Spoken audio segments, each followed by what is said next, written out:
Eli, a humble farmer with weathered hands and a thoughtful gaze, stood at the edge of his field.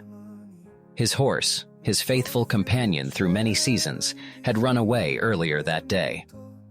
The villagers gathered in hushed groups, whispered about his misfortune. Old Mr. Thompson, a neighbor with a penchant for gossip, remarked, "What terrible luck, Eli." Eli simply nodded, replying in his calm, measured way, "Maybe."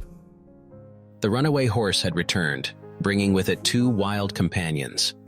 The villagers, drawn by the commotion, gathered once more. Mrs. Green, who loved to see the bright side of things, exclaimed, "What good luck, Eli! You've gained two more horses." Eli glanced at the spirited animals, his expression thoughtful. "Maybe," he replied, a hint of a smile playing at the corners of his lips. The villagers once again gathered, concern etched on their faces. Young Sarah, a friend of Jacob, voiced the collective worry. "This is such bad luck. Poor Jacob." Eli comforted his son, his voice steady. "Maybe," he said, his eyes reflecting the complexity of the situation. Eli pondered the events of the past days, his mind weaving through the threads of fortune and misfortune.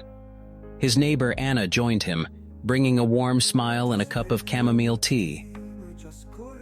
"How do you stay so calm, Eli, with all that's happened?" she asked, curiosity tinged with admiration. Eli took a sip of tea, savoring its warmth. "Life is full of surprises, Anna. It's never just about good or bad luck. It's about the lessons we learn along the way," he replied, his voice as soothing as the night breeze.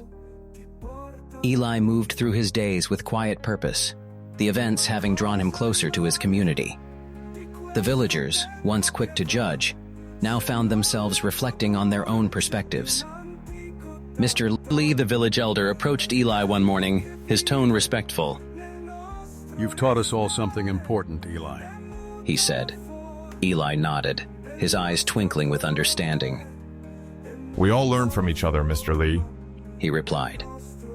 Eli stood at the heart of his farm, his gaze sweeping over the land he cherished. The horses, now part of his family, grazed contentedly nearby. Eli smiled, feeling the weight of wisdom that came with embracing life's unpredictability.